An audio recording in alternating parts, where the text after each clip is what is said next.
was 1959. No one knows what is law. We know about our farms, our chicken, our durians, but we do not know law.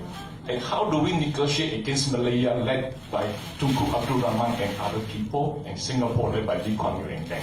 We really have no clue. You see, Article 8 of MA63 provides for IGC report. Here it says, the government of the Federation of Malaya, North Borneo and Sarawak will take such legislative, executive or other actions as may be required to implement the assurances, undertakings and recommendations contained in the report of the IGC report, signed 27 February 1962. Assurances, undertakings, recommendations for Sarawak and Sabah. Singapore, again I say, Lee Kuan Yew is smart enough to protect his people. He has a much more comprehensive agreement. What is independence? Our birth certificate says we are independent. There are two routes basically to gain independence for our colony. One is under United Nations Resolution 1514, where your colonial master grants you independence. I hereby give independence to pass a law in UK Parliament. You become your own government, like Malaya in 1957. That is the normal route. You gain independence, like Brunei. But Sarawak and Sabah case is very different. We did not get that birth certificate from our parent, United Kingdom. We come under United Nations Resolution 1541, bracket 15, Principle 9.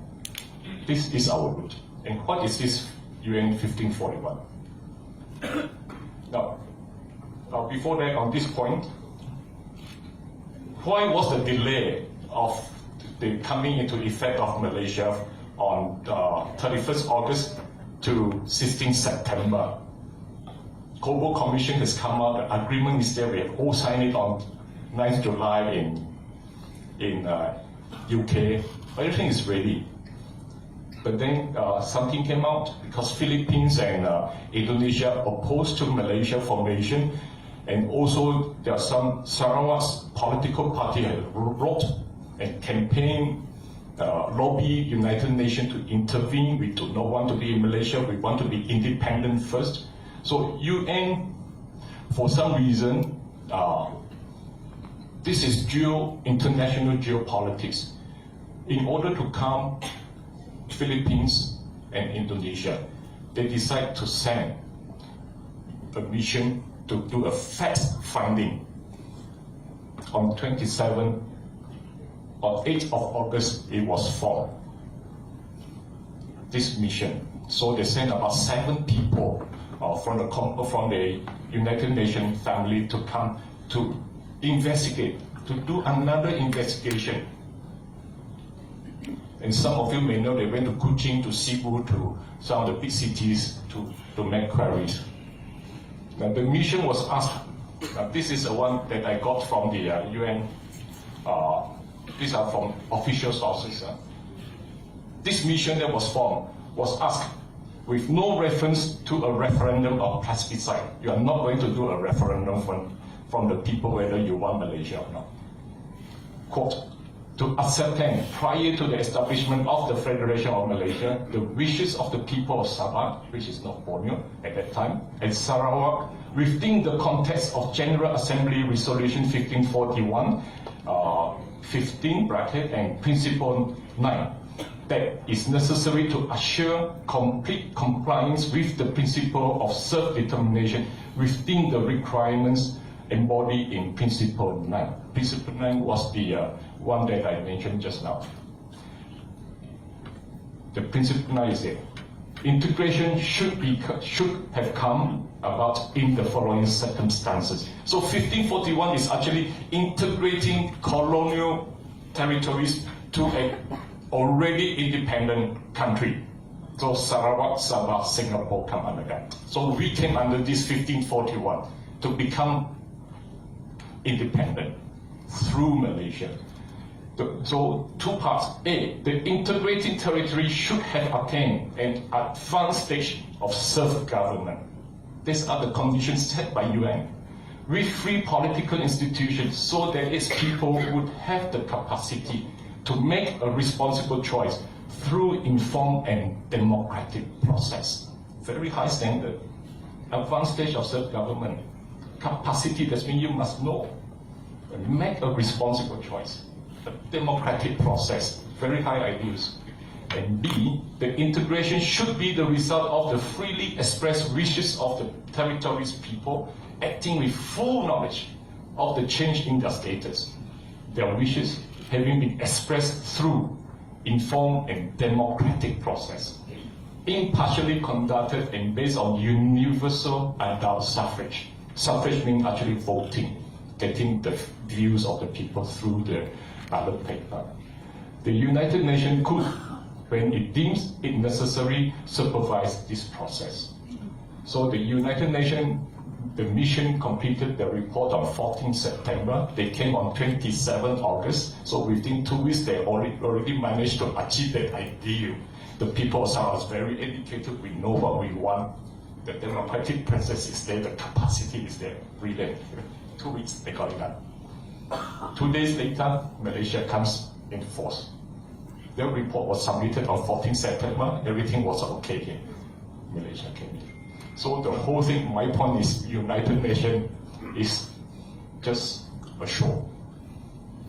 It's already done deal because they have to save Singapore. Sarawak was sacrificed for that purpose. For better or for worse, we leave it to history to judge. Federation of Malaya was registered. This is another point, I move on. Federation of Malaya was registered with United Nations as a new member state on 17 September 1957.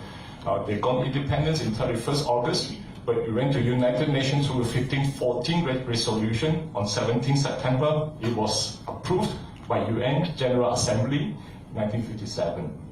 In 1963, Malayan name was changed. It went back to General Assembly to Malaysia. This was done by a letter from Malaya Permanent Representative.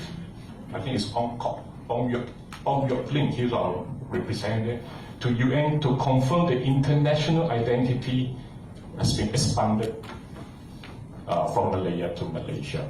So Malaysia was never approved through the General Assembly. It didn't went through a vote. It was just a letter, and the Secretary General agreed with the letter, wrote a report and say, yes, Malaya now is called Malaysia. The additional 3 territories in Singapore is just a small matter, it's expanded territories, and that's it. This is to avoid voting in the United Nations General Assembly when introducing Malaysia as a new member. The reason they can do that is because the United States was in UK, they were fighting the communist domino effect coming from the north. They're in Vietnam, they're in Cambodia, at last they do not want Malaysia and Singapore to fall. So they always to prove through, they do not want United Nations to, the Eastern Bloc, Soviet Union, the communist side, China, to oppose Malaysia. So they went through, despite all the ideas set out by United Nations. Malaysia is listed as a member since September 1957 with a change of name of Federation of Malaya. That is what is written in the United. You go and Google, you can still find it. Then Singapore joined as a UN member 1965 on 27 September after they got their own independence on 9th August 1965. Now on this point, there's another point. MA63 was signed in July 1963. United Kingdom, it was the master party. UK only present MA63 for registration in the United Nations on 21st September 1970, more than 7 years after its coming into effect. 7 years. It was registered as an international treaty, number 10753. My question, and I've not found the answer, why the delay in registration? I can guess why. I can speculate on why. One, on the legal side, is it UK is afraid of being challenged the setting of Malaysia. I mean, under the legal principle, there's a statute of limitation after how many years you cannot challenge. Land matters is 7 years. That is personal from me as a lawyer. But this is an international agreement, so it may not apply. My belief is UK didn't want to put it in, to register it, to avoid all the challenges as to how Malaysia came about. And they also knew that Singapore has already pulled out. So the whole thing of Malaysia could unrival. So they want to give more time for Malaysia to consolidate and move on. Malaysia Agreement is an international agreement signed by the 5 parties. Parliament, Malaysian parliaments, our state assemblies, no one can amend that. You need all the parties to amend that.